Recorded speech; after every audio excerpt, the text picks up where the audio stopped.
Our first guest today is Nick Hardrath. Nick is actually a good, close personal friend of mine, as is his wife, but has a lot of ties to Shorewood and the bike races here. So Nick, welcome to our cool little interview. Thanks for having me, appreciate it. So tell us a little bit more about your connection to Shorewood. So we've participated in the race really since the beginning of Todd over 10 years ago, and every year in Shorewood, it's our hometown race.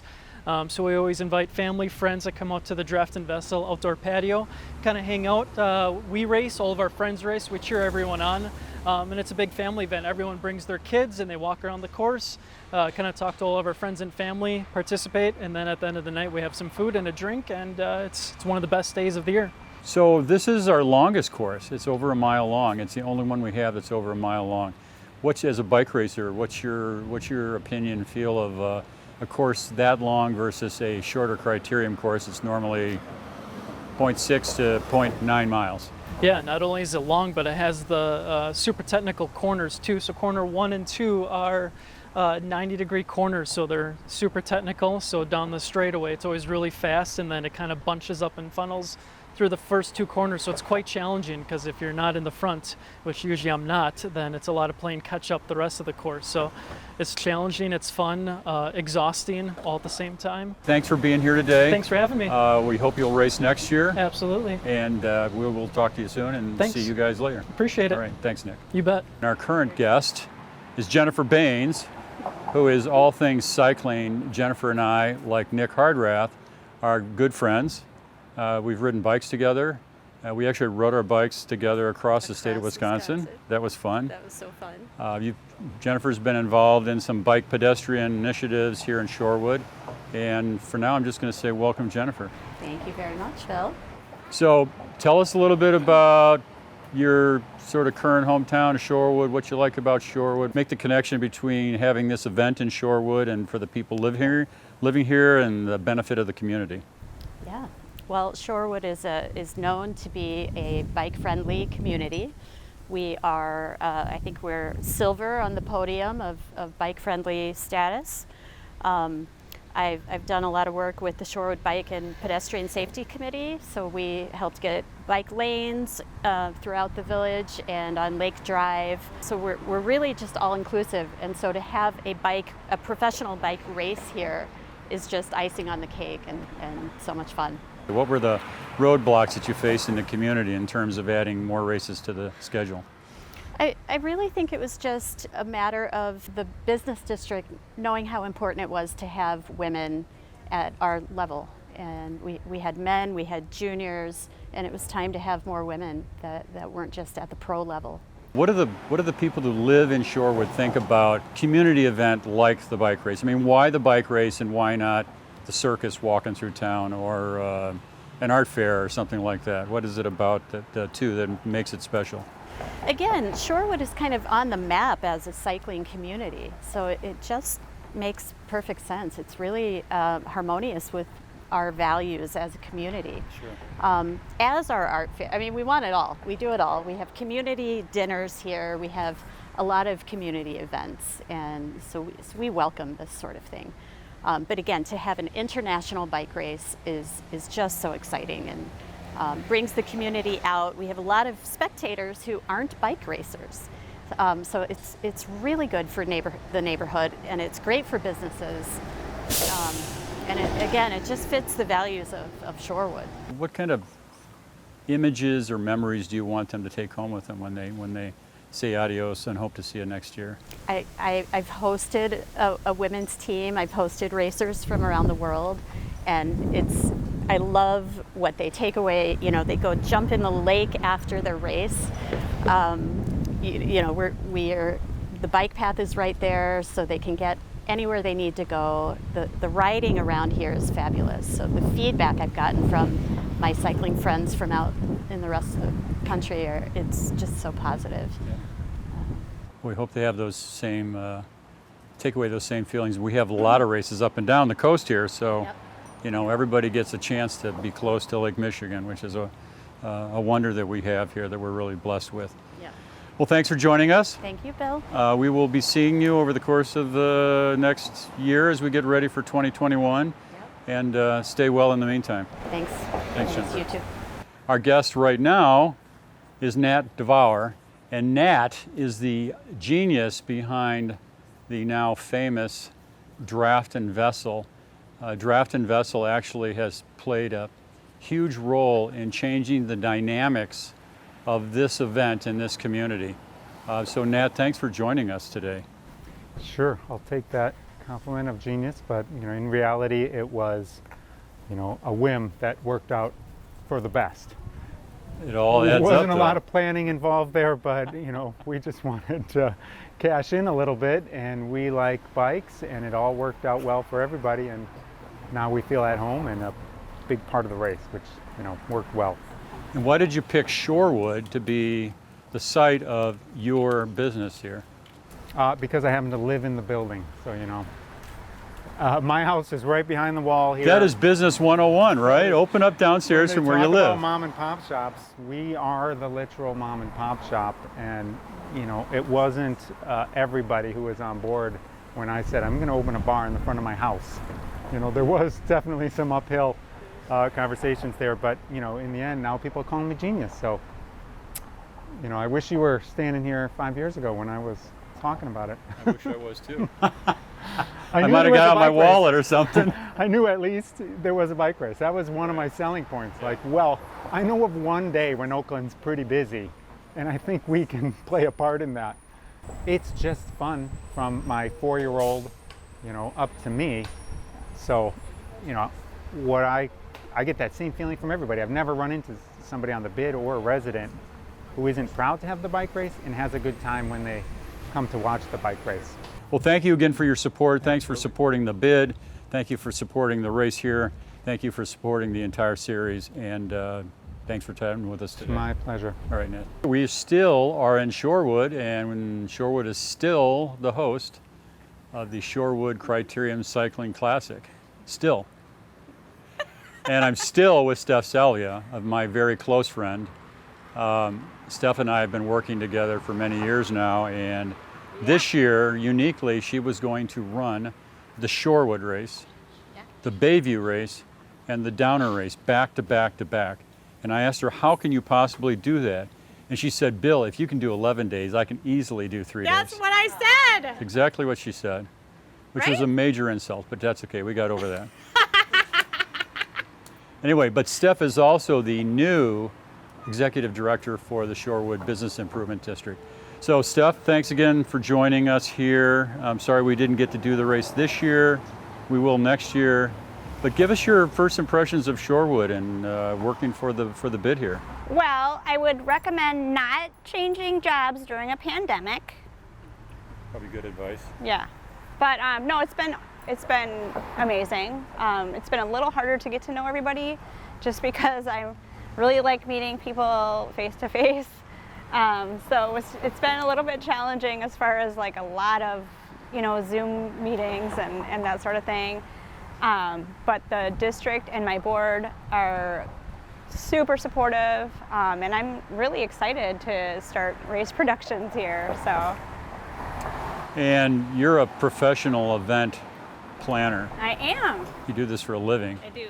I think you even have your own newsletter, don't you? Yes, yes, I do. Which I subscribe to, by the way. So, do you do this stuff in your sleep? I mean, is it just, just comes together so naturally to you now that you can do 3 events 3 days in a row and not lose sleep? Yeah, I just love actually I kind of like the stress of events. I love it when a crowd comes together. I love the feeling of events. I love people, like all people coming together to share, something super fun. So that's why I love the event world in general. And what attracted you to, so you were the Downer Business Improvement District Yep. Executive Director. You were at Brady Street for a long time. Yeah.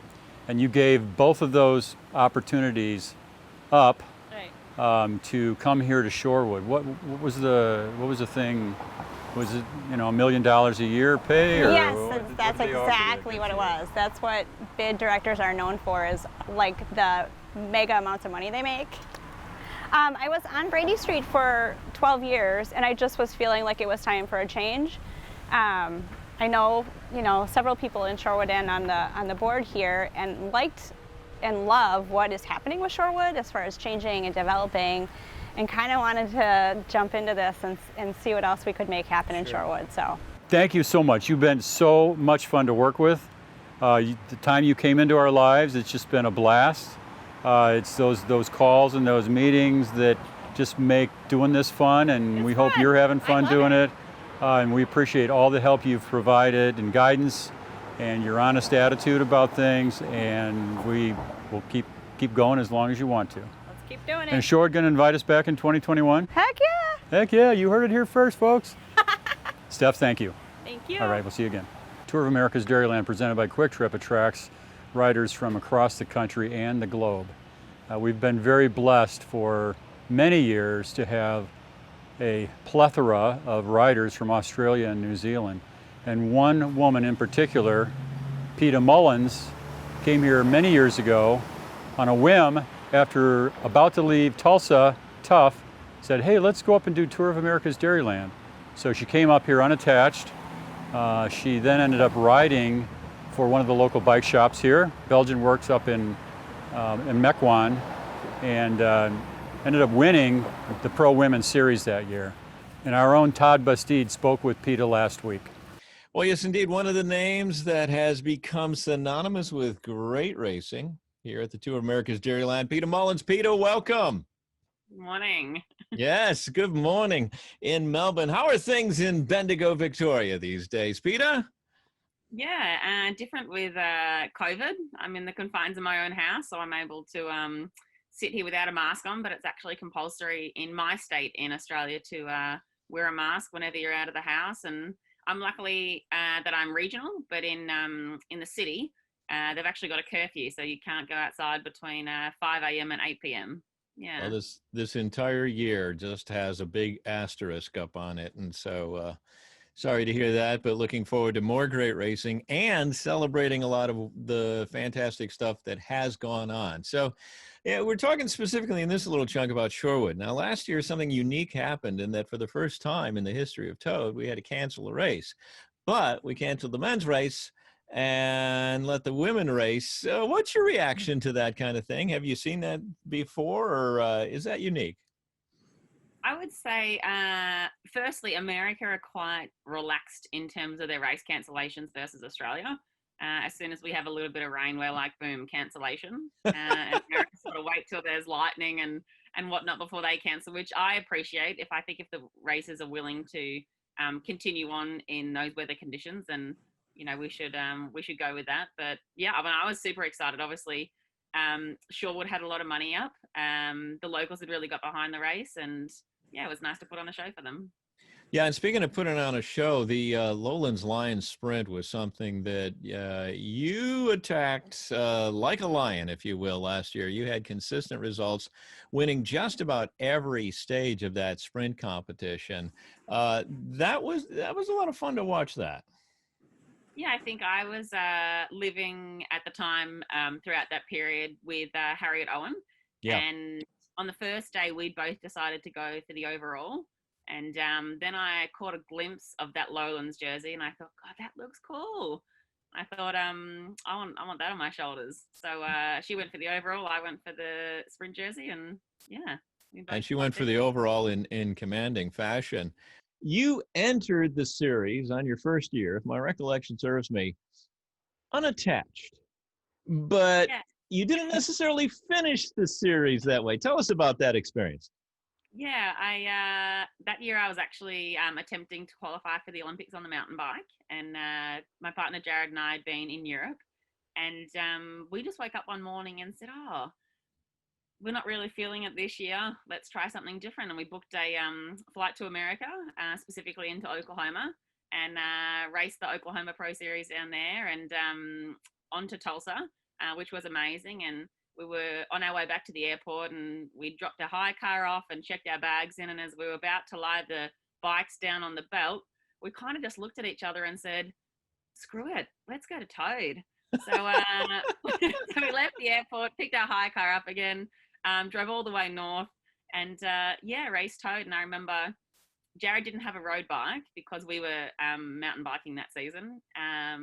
And I won a really nice Prix East Troy, and with that we bought him a road bike. So it was about, I think, $2,500 that year. That one was.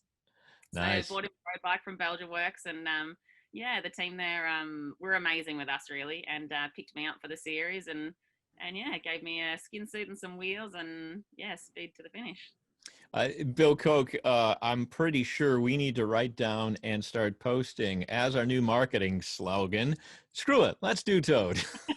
I love it. I love it. We'll give you credit on that. Full credit, Peta. Full credit. We'll give you credit. So another thing that happened at Shorewood is we put together a coffee ride, and our young marketing intern who had been tracking the series was beside herself, over the moon after that was done. She, wide-eyed, I got to ride with Peta Mullens. It was just such an experience for her. So I see of late you kind of moving into a little bit more of a mentoring role and a coaching role. What's on the horizon for you, Peta? Yeah, so once I sort of stepped back into road from mountain biking, I rode a few years in America with Hagen's Bourbon Superman. I'm extremely grateful for that period of time. I don't think I was really ready to move into a role that I'm in now at that point. And I think seeing people like Lindsay do what she did with her team kind of inspired me to kind of create that environment within my own, and a supportive place where people who have jobs and study could just have this taste of American racing.